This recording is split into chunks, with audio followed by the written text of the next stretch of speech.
নমস্কার বন্ধুরা, এখানে আমি যে আপডেট আমার ভিডিও আসছে সেই সম্বন্ধে ডিটেলস আপনাদের সামনে অনেক লিঙ্ক তুলে ধরেছিলাম। তো আজকে একটা বেস্ট পটিং সয়েল যারা ইনডোর গার্ডেন করেন, যেরকম ডিফেনবেচিয়া বা অ্যাগ্লোনিমার বিভিন্ন কস্টলি ভ্যারাইটি বা রেয়ার প্ল্যান্ট করেন, তো তাদের জন্য নার্সারি স্টাইলে কিভাবে বেস্ট পটিং সয়েল করা যায় সেই ভিডিওটা আমি তুলে ধরছি। এখানে আমার 7-8টি কম্পোনেন্টস দেওয়া আছে, অলরেডি আমি মিক্সড করেছি। যেহেতু আমাদের নার্সারিতে দেখুন বস্তা বস্তা মাল দিয়ে এইভাবে পটিং সয়েল আগে থেকে মিনিমাম 6 মাস আগে রেডি করতে হয়। তো এইটা মোটামুটি 3 মাস আগে আমি একটা পিপিআর মিক্সচার করেছিলাম এবং তারপরেও আবার 3 মাস পরে মোট 6 মাস হয়ে গেছে। এবং এতে এবার যা শুধু যে গোবর সারটা দিয়ে মিক্সড করব এবং মিক্সড করে সেটাকে আরও 15 থেকে 20 দিনের মতো বস্তাবন্দি করে রাখবো। এবং তারপরে এই গাছটিকে, এই যে পটিং সয়েলটিকে, এইখানে দেখুন প্রচুর পরিমাণে কাটিং করা আছে, সব বিভিন্ন ধরনের অ্যাগ্লোনিমার ভ্যারাইটি এবং স্নো অফ ইন্ডিয়ার ভ্যারাইটি। তো এইগুলোকে কিভাবে পটিং করব সেইগুলো দেখাবো। কত কি পার্সেন্টেজে আমরা মিক্সড করব মাটিটাকে, সেইটাকেও আপনাদের সামনে তুলে ধরবো।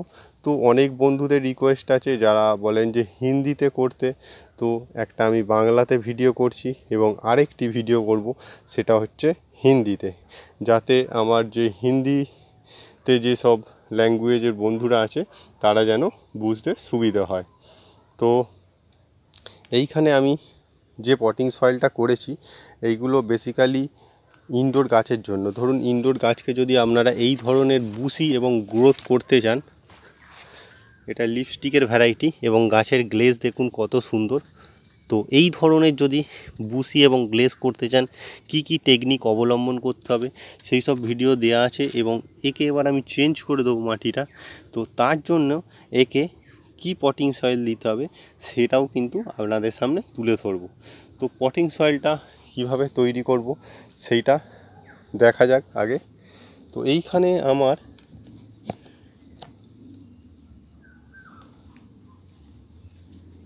একেবারে আপনাদের যে রকেট সায়েন্সের মতো ব্যাপার নেই যে একদম মাপ ঝোপের খুবই নির্দিষ্ট একটা মাত্রা রাখতে হবে।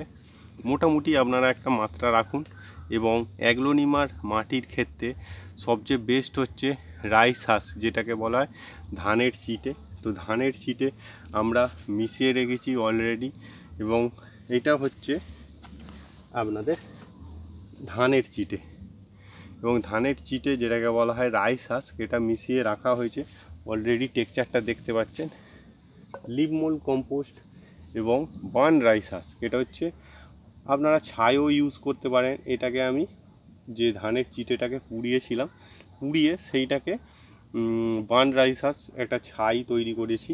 এখানে আছে 8 মাসের মতো কাছাকাছি গোবর পুরানো, দেখতে পাচ্ছেন কীরকম টেক্সচারটা এসে গেছে। তো এই ধরনের আপনাদের টেক্সচারটাকে আনতে হবে। এবং এরপরে আছে normal garden soil. Normal garden soil আমরা কত দেবো সেইগুলো ডিটেলস আমি বলবো। এবং এখানে আছে লিভ মোল্ড কম্পোস্ট, পাতা পচা সার, এটাও মিনিমাম 8 মাসের উপরে পুরানো। তো এখানে মেন ব্যাপার হচ্ছে যে মাটির টেক্সচারটা আমাদের কীরকম আনতে হবে, ওটাকে নিজেকে একটু বুদ্ধি করে দেখে করতে হবে। এবং আমিও বলে দিচ্ছি সেইটা থেকেও আপনারা করতে পারেন। তাই জন্য আমার গাছের রেজাল্ট দেখেছেন যে কত সুন্দর গাছের গ্রোথ। আজকে আপনার 19 তারিখ মে মাসে, এবং গাছের আপনারা কালারগুলো দেখতে পাচ্ছেন কত সুন্দর। এত টেম্পারেচারের মধ্যেও গাছ এরকম আছে। এবার যারা ছাদ বাগানে করেন তাদের মাটিতে হালকা একটু কোকোপিট মেশাবেন। আমরা কোকোপিট মেশাই না, কেননা ময়েশ্চারটা অনেকটা হোল্ড করে কোকোপিট, এবং কোকোপিট মেশালে আপনাকে মিনিমাম 7 থেকে 8 মাসের মধ্যে পটিং সয়েল আবার চেঞ্জ করতে হবে। তো আমাদের এখানে যেরকম হাজার হাজার গাছ আছে, এখানে তো 8 মাসের মধ্যে যদি আমি একটাকে প্রত্যেক গাছকে এরকমভাবে পটিং সয়েল চেঞ্জ করি, তাহলে অনেক আমাদের লেবার কস্টিং পড়ে যাবে। এবং কোকোপিট দিলে ফাঙ্গাসটা লেগে যাওয়ার চান্স খুব বেশি। কমার্শিয়ালি যারা করছেন ট্রান্সপোর্টের জন্য, ধরুন 6 মাস গাছ রাখলাম, তৈরি করলাম, বিক্রি করে দিলাম, তাদের জন্য ঠিক আছে। কিন্তু কোকোপিটটা একটা পার্মানেন্ট সলিউশন নয়। মাটির অল্টারনেটিভ আজ পর্যন্ত অনেক কিছু আসছে, কিন্তু মাটির অল্টারনেটিভ কিছু হয় না। যেরকম মায়ের কোনো অল্টারনেটিভ নেই, মাটি হচ্ছে সেই মা। আপনি মাটির অল্টারনেটিভ কোনো কিছু দিয়ে করতে পারবেন না। আর যদি অল্টারনেটিভ করতে চান তো আপনাকে প্রচুর পরিশ্রম করতে হবে এবং কন্টিনিউ তার পিছনে লেগে থাকতে হবে। তো এখানে দেখুন টেক্সচারটা অ্যাকচুয়ালি এরকম আসবে। তো এবার আসা যাক যে পার্সেন্টেজটা আমরা কীরকম মেশাবো। প্রথমে আমরা নিয়ে নেব সবচেয়ে যে মাটির নিচে, ধরুন এইখানে আমি মাটিটা আমি তৈরি করছি, তো প্রথমে নিয়ে নেব রাইস হাস্ক, যেটা ধানের চিটে, সেইটা নিয়ে নেব আমরা 40%, মানে 40 ভাগ নেবো আমরা রাইস হাস্ক, 10% নেবো বার্ন রাইস হাস্ক, তাহলে 50% হয়ে গেল। 30% নেবো আমরা লিভ মোল্ড কম্পোস্ট। এইটা আমি হচ্ছে বেস্ট পটিং সয়েল যেটা হবে অ্যাগ্লোনিমার জন্য, আমি কিন্তু সেইটা বলছি একদম বেস্ট আমার কাছে রেজাল্ট। আমি অনেক ধরনের এক্সপেরিমেন্টালি এই ধরনের মাটি তৈরি করি এবং সেই জন্যই আপনাদের বলছি বেস্ট যে পটিং সয়েলটা হবে সেইটা আমি বলছি।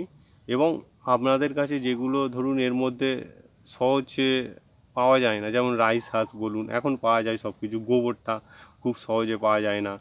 লিভ মোল্ড কম্পোস্ট যারা বাগান করেন তারা পাবেন, বা লিভ মোল্ড কম্পোস্টটা একটু তৈরি করা একটু সময় সাপেক্ষ ব্যাপার, এটা কিনতেও পাওয়া যায় না খুব একটা।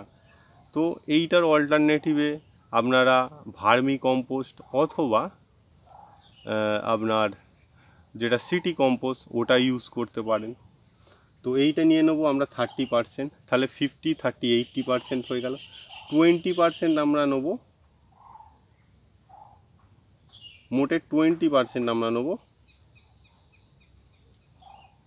Garden soil. ওটা 20% না নিয়েও আমরা ওটা 50% যদি 15% নেবো, 15% গার্ডেন সয়েল নেবো। মানে সব থেকে কম মাত্রা থাকবে সেটা হচ্ছে গার্ডেন সয়েলটা, এটা শুধু টেক্সচারটাকে মেনটেন করার জন্য। এবং আমরা 5% নেবো কাউডাং কম্পোস্ট, কিন্তু সেটা অনেক পুরানো হতে হবে না, এত হিট জেনারেট করে। আপনি যদি সঙ্গে সঙ্গে মাটিতে মিক্সড করে গাছ বসান তাহলে কিন্তু গাছের রুটগুলো ড্যামেজ হয়ে যাওয়ার চান্স থাকে। তো এইভাবে আমরা এই টেক্সচারটাকে তৈরি করেছি। এই মাটিটাকে তৈরি করার পরে মেশানো হলো, এবং মেশানোর পরে আপনার হচ্ছে যে মাটিটা হবে সেইটার টেক্সচার ঠিক এই ধরনের আসবে। এই যে মুঠো করে ধরছি, জাস্ট ছেড়ে দিলেই গুঁড়ো হয়ে যাবে। এই ধরনের যদি মাটি করেন তাহলে কিন্তু আপনার অ্যাগ্লোনিমা বা ইনডোর গাছ এই ধরনের বুশি হবে এবং এর থেকে প্রচুর প্রোডাকশান করতে পারবে, মানে অনেক গাছ হবে। এবং যারা শহরে বা ইনডোরে গাছ করছেন বা শখের জন্য 10টা 12টা 15টা ইনডোরে ঘর সাজানোর জন্য গাছ করছেন, তারা হালকা একটু এতে কোকোপিট মেশাতেও পারেন, না মেশানোই ভালো। কিন্তু এই যদি মাটিটা না করতে পারেন, হালকা একটু কোকোপিট মেশাবেন এবং মিশিয়ে ওইটাকে মোটামুটি 25 থেকে 30 দিন, এই যে মিক্সচারটা হচ্ছে 25 থেকে 30 দিন আমরা একে একটি পলিথিনের মধ্যে বন্দি করে রেখে দেবো। আপনাদের আমরা প্রসেসটা আমি দেখাচ্ছি এবার।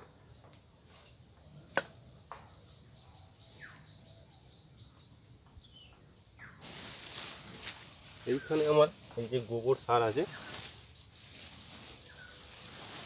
আমার শুধু গোবর সারটাই মেশাতে বাকি ছিল, তো এই 15%-এর মতো আমি নিলাম এবং এইটাকে ভালো করে গুঁড়ো করে নিতে হবে।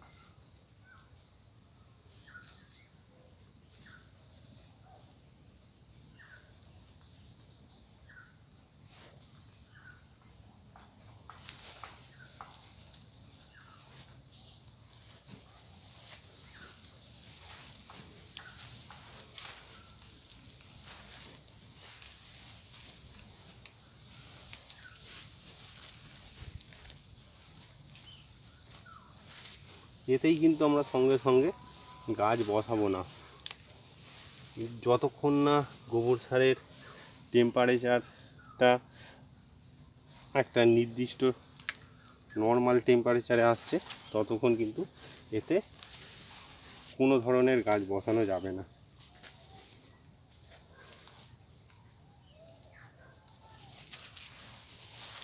তো আমাদের মাটি 20%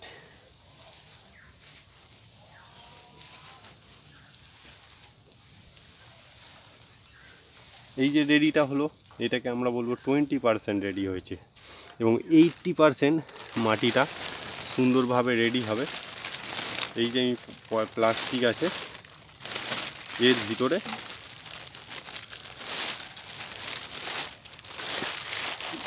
ঢুকিয়ে